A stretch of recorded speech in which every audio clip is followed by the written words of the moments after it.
Ačiū labai, ačiū, kad susirinkot. Labas vakaras Vilniau. Aš iš Klaipėdos esu. Aš iš Klaipėdos jo ir buvau čia, važinėdavau čia į open mic'us ir buvau įsinomavęs butą 2 dienom, pirmam aukšte ir užmigti naktį, nuėjau parūkyti ir žiūriu kažkas duobę kasą su flashlightu. O aš iš Klaipėdos, man neįprasta, sakau, ką tu čia darai? Sako, žaidžiu geocatcherį. Sakau, blemba, man nesimiega, aš irgi noriu. Sako, 100 eurų man į telegramą įmesk ir eisim žaist. Taip ir baigiam. 9 ryto opiume. Toks vat Vilnius. Jo, dar pastebėjau, kad čia yra labai daug stilingų žmonių. Vilniui žymiai daugiau negu Klaipėdoj. Man pasidarė įdomu, kodėl. Nuėjau į Akropolį ir supratau, kad viską, ko jūs nenusiperkat, keliauja į Klaipėdą. Ten vat schema panašiai yra. Jo, dar yra Klaipėdoj stilistai, bet jie geri yra, nes jie visą gyvenimą mato, kaip daryti nereikia. Dar yra Page'as, Klaipėdos miesto mada. Tai, ten mane buvo idėja. Iškart po Bolt kurjerio, ten buvo nuotrauka tokia, vat ten mada. Jau mėnesį čia gyvenu ir pastebėjau ant stotelių daug reklamos raustų ir nematau savo mamos ten. Nes jinai yra profesionalė raustuose, nes kaip dar galima paaiškinti, kad nepriklausomų Lietuvoje, kur labiausiai nemėgsta rusų, jinai savo vaiką pavadino Kirilu. Čia neįtikėtina, neįtikėtina. Tada iš Klaipėdos mane į Alytų išvežė. Aš ten su draugo močiutė šnekėjau, jinai sako, aš pamenu. Čia buvo vienas Kirilas, jį 53 metais partizanai miške nužudė. Va taip, aš Alytui gyvenau. Ten reikėjo į mokyklą eiti, į 1 klasę jau ir ten reikėjo lietuvių mokintis. 12 metų mokiausi lietuvių ir išmokau. Jo, ir man dabar aš buvau nuvažiavęs į Telšius ir man sako, pas tavęs biškį akcentas jaučiasi. Aš taip užsimaniau jį už ausies paimti. Ne akcentas, o akcentas. Ne biškį, o truputį. Vis dėlto 98% iš lietuvių egzaminų surinkau. O ko jūs plojat, man kažkokia suka 2% pagailėjo. Kaip čia. Jo, reikėjo dar anglų mokytis ir per 11 metų 0 rezultatų. 0. Man mokytas sakė, Kirilai, tu niekada gyvenime nekalbėsi angliškai. Tu apgailėtinas. Bet tik karas prasidėjo, aš iškart begun.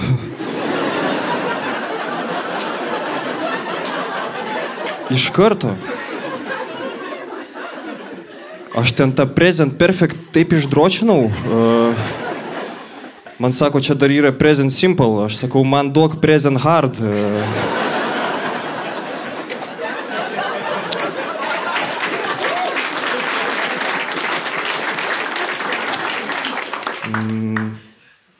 Ir, kadangi išmokau anglų labai taip staigiai ir greitai, užsimaniau į užsienį nuvažiavau į užsienį, buvau Slovenijoje, bet supratau, kad pabūt Slovenijoje nieko nenustebinsi Lietuvoje jau. Nieko nenustebinsi. Todėl aš apie ją nieko ir nerašiau. Bet buvau Kazakstane. Buvau Kazakstane su darbu ir man ten... Aš gavau galimybę pasirodyti ten ir man sekės labai gerai ir jie dabar galvoja, kad Lietuvoje yra geri komikai.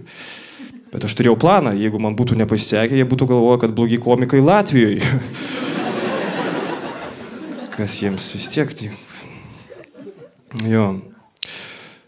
Sunku įrodinėti, kad esu toks pats kaip jūs, ypač kai esi stačiatikis. Aš iškart sakiau, kad katalikybė yra geriau, pavyzdžiui, krikštynos. Pavyzdžiui, pas stačiatikius 3 valandas stovi vieno vietoje, žiūri, kaip kunigas bando vaiką paskandinti. Pas katalikus viskas paprašiau, ateini, 30 minučių, teplep, 7 eurų sumokėjai ir varai išvest. Viskas paprašiau, varai išvest. Jo. Dar aš patriotas esu. Aš esu patriotas. Aš kai būnu užsienį, aš visiems sakau, važiuokit į Lietuvą, čia laimingiausias jaunimas gyvena. Žinot, girdėjot? Paplokit, kas girdėjot, kad čia laimingiausias jaunimas. Va, ir jie klausia, o kodėl? Kodėl? Nu, man reikėjo kažkaip jiems aiškinti, kodėl. Sakau, visi nelaimingi įsižudė jau. Kas liko? Jo. Dar man labai patinka rinkimų etapas, vat, kai būna rinkimai, nes atvažiavau su draugais ir jie pradėjo vien su kitu ginčytis, nes vieni už konservatorius, kiti už socdemus, jie ten tarpusavį pradėjo jau netgi ir šūkaut viens ant kito. Nu ir jie negalėjo niekaip apsispręsti ir sako, Kirilo, už ką tu, kaip tavo atrodo? Nu, man kaip rusų jau gerai, kad yra rinkimai. Į mane dar ten kviečia, ačiū, kad organizuoja dabar. Jo. Tai va, buvau krikštynuose ir nelabai supratau, o ko mane ten kvietė iš viso. Man atrodo, krikštynas kviečia, kad tik tais po 4 eurų susirinkti iš kiekvieno. Ir aš klausiau, sakau, tai kam jūs krikštėt vaiką? Sako, kad apsaugot. Apsaugot nuo ko? Kad vaikas gavo antivirusinę nuo demonų dabar čia. Ar kaip? O jeigu aš ateisiu ir va taip padarysiu? Geriau apdrausk. Čia vietoj kryžiuko draudimo polisą. Uždėk jam. Jo, kryžiukai dar yra. Irgi nelabai suprantu kryžiukų. Jos dar mašino ant veidrodėlių kabina. Aš vat tokioj mašinai važiavau ir sustabdė policija. Ir vairuotojas atidaro langą, sako, draudimą pateikit. Jisai toks. Policininkas tu pasižiūrėjo. Su Dievu. Paleido. Jo. Ant automobilio šiaip labai daug užrašų atsirado. Jau kaip skelbimų lentos. Mano draugą su žolę pagavo. Jisai sako, blemba, o kaip jie taip suprato? Nu, pas tai užrašyta, eat, sleep, smoke, repeat. Nu ir mes prieš 10 minučių rūkėm. Tu apsidaužęs buvai. Mano mėgstamiausias užrašas ant automobilio yra, kur ant remelio rašo, žinau, kaip ant remelio būna užrašai kokie nors, tai man labiausiai patinka užrašas mamos slėpkit dukras. Ir aš galvoju, seniai, čia surūdijęs pasatas, jos ir pačios paslėps. Dar Kaune mačiau, man pochu, aš karalienė. Aš galvoju, nu tau brangioji pochu tik tais ant technikinio. Dar yra užrašas, ką tu, ką vakarė. Aš galvoju, klausimą aš supratau. O kur atsakymą dėt? Kaip mes čia dabar komunikuosim? Jo. Bėgiot pradėjau, bet labai greit man uždraudė bėgiot. Man čia ChatGPT uždraudė. Sako, nebėgiok. Jisai paklausė, kaip tu jauties po bėgimo. Aš parašiau blogai. Sako, tada nereikia. Tada nebėgiau. O kai bėgiodavau, tai vat, manęs klausinėdavo, sakydavo, kokiu greičiu tu bėgioji? Nu, ten kokie nors draugai. Sakau, aš 7 km per valandą. Sako, tai kad greitasis ėjimas nuo 8 prasideda. Tai aš dabar vaikštau daug. Miškais, visokiais parkais, man patinka vaikščiot. Ir kai vaikštai miškais, labai būna baisu, kai iš galo kas nors eina. Nes tu pats įsuki, žiūri, kažkas eina. Vat ir man buvo taip, aš einu, vyras kažkoks eina iš galo. Aš einu ir pradėjau spartinti žingsnį, nes man baisu jau pasidarė. Ir kažkurio momentu aš atsisuku ir jisai tepasi vazelino lūpas. Ir aš galvoju, wow, kaip miela. Nu ir jeigu ką, vazelinas bus. Bet čia jeigu iš galo eina, jeigu iš priekio eina ir aš pradedu bijot, aš tiesiog šaukiu, kad aš neturiu vazelino ir bėgu į jį. Tai vat, kadangi aš toks vat vikrus visus esu, toks vaikštau, man pas gydytoją, kai vat, aš nueinu, man jinai sako, tavo labai geras kraujas, kas tavo dietologas? O pas mane jie du, ChatGPT ir tas žmogus, kur maksimui nuolaidas reguliuoja. Ir jie tarpusavį labai sunkiai dirba, nes ChatGPT man sako, gerk jogurtą, valgyk daržovės, čia sieklas, o tas Maximas darbuotojas toks, kiam procentų mojnezu eina. O kiam procentų yra kiam procentų? Ką tu gali padaryti, jeigu kiam procentų? Man dar svoris gerai krenta, kai būna nuolaidos ne maisto prekiams.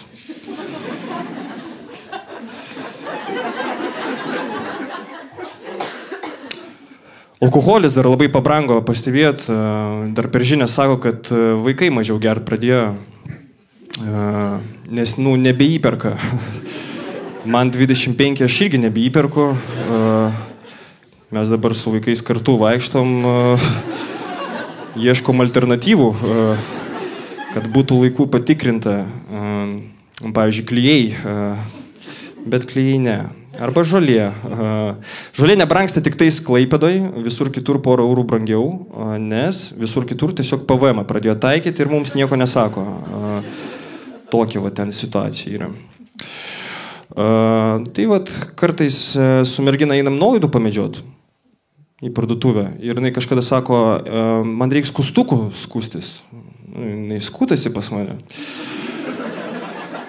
Mes prieinam prie skustukų ir jinai griebė už 3 eurų skustukus. Aš žmogus taupus, sakau, naudosimės kartu. Jinai tokia, ne, tu naudokis savo tais praščiokiškais vienkartiniais. Ir aš toks, ta prasme vienkartiniais.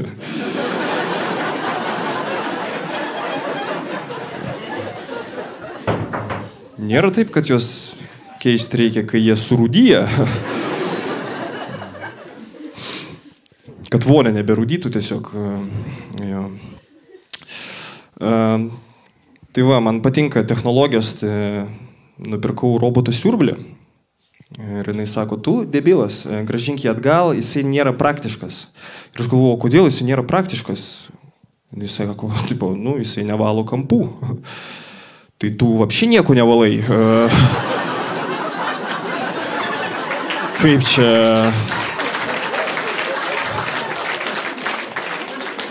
Jo. Reikėjo programėlį kažkaip tą robotą siurblį pavadinti, tai aš jį pavadinau Michaelu Jacksonu, nes yra baltas, bet dirba juodai. Toks vat jisai, ne. Jo, mano mergina labai įdomi yra, jinai atėjo, sako, aš noriu mačios rinkinio, aš sakau, be problemų. Jinai sako, tu ką, neužsirašysi šito? Sakau, ką man užsirašyti?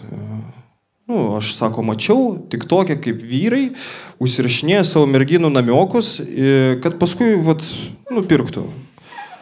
Tai vat aš prie bairių ir užsirašiau.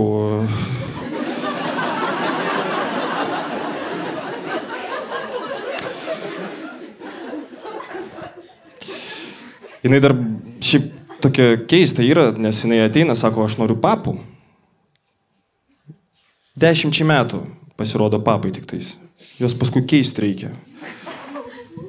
Ir sakau, kiek kainuoja, jinai sako, 81 centas per dieną.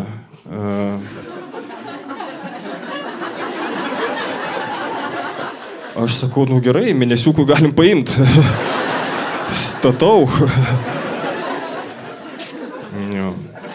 Įdomi jinai yra, jinai man neleidžia kojinių juodų nešiot.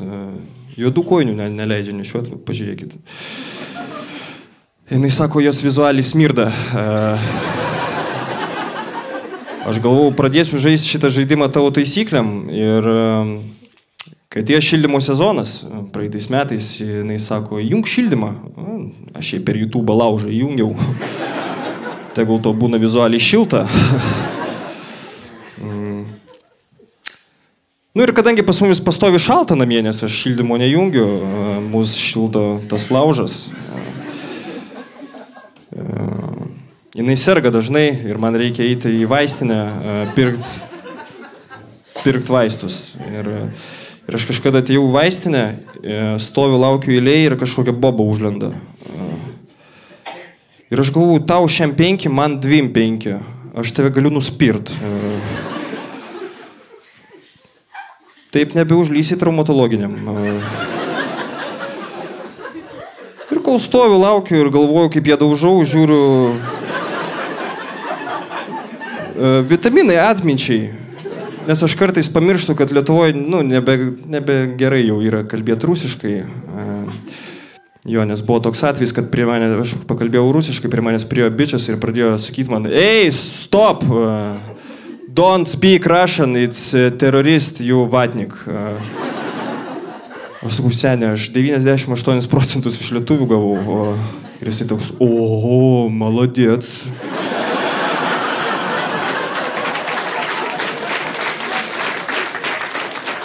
Aš jam sakau, ne молодец, o šaunuolis. Nu, ir pabaigai tikriausiai, gal paplokit, ką kviečia į kariuomenę. O mane kviečia. Aš nenoriu į kariuomenę, aš Kiril Grigorošiuk.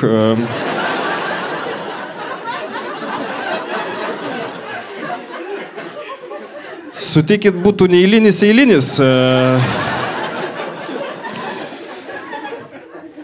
Mano tėvas dar kapitonas yra kariuomeniai. Lietuvos kariuomeniai.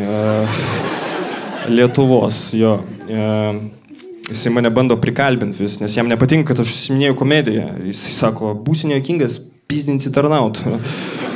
Nuo jūsų dabar priklauso kai kurie dalykai. Jo, ir jisai mane bando prikalbinti. Sako, atvaryk čia, nebesmirda barakė koiniam. Dabar visi veipina mangai pasiflorai. Ir aš pradėjau domėtis šiaip apie karą ir panašiai. Ir supratau, kad nebe taip jau yra romantiška mirt kare, nes, įsivaizduokit, mane pašauna, aš spjaudaus kraujais ir prie manęs pribėga mano ginklo brolis, pradeda mane tvarstyti. Aš sakau, viso, seniai, duok man paskutinį cigariuką ir jisai man duoda veipą. Ten dar polibomų skysčio nebėra. Tada sako, nesiparink, aš turiu aikosą. Kišas tika, sulūžta jisai. Sakau, gal tu mane dabaig jau. Tiesiog. Aha. Nu ir vat kvietė jie mane ir prisikvietė iki medicinės apžiūros ir aš galvoju, blemba, gal atras kažką. Mane bet kas tenkina. Jeputytas A, B, C, D, nors ir visą abecėlę man gali išrašyti. Sako, ne, tu idealiai sveikas esi, mums tokių kaip tu reikia. Ir aš toks, možna, pažalsta, не надо. Sako, nada, varyk. Ir mane įsiveda pasikalbėti 2 kareiviai į tamsų kambariuką. Ir jie pasisodino mane, ten buvo aprūkyta. Bananais kvepėjo tuo metu. Ir aš atsisėdau ir jie man sako, Kirilai, ar tu esi rusų šnipas? Ir aš galvoju, kada, jeigu ne dabar, pažiūrėti, koks aš profesionalas esu. Ir sakau, kaip ir jo, bet kaip ir ne. Ir žiūriu, jie perbalo būdu. Sako, tu gauni kažkokias slaptas žinutės. Ir aš prisiminiau, kaip aš gulėjau lovoj. Ir balandis ant palangės atskrenda. Ir jisai man bilden pradeda į langą, aš toks galvoju, kas čia, atidarau langą ir jisai sako, aš tau turiu žinutę nuo Putino. Ir tie kareiviai, ir kas buvo žinutėj, sakau, jums plemba žinutė rūpė, ar kad balandis lietuviškai kalba. Ir tada dar į pabaigą, kadangi aš gyvenu jau čia mėnesį, prieš savaitę atsigėriau savo pirmą kambučą. Ir aš buvau nustebęs. Kaip tai pakliuvo į prekystalius? Taip buvo kažkokie žmonės, kurie tokie, kokie pas mus pliusai? Gal skonis? Ne. Gal kvapas? Irgi ne. Gal išvaizda? Ne. Mes į juodus butelius pilsim. Nes aš pasšvečiau su flešlaitu. Man ten grybas mojavo. Gerai, ačiū. Su jumis buvo Kiril Grigorišiuk.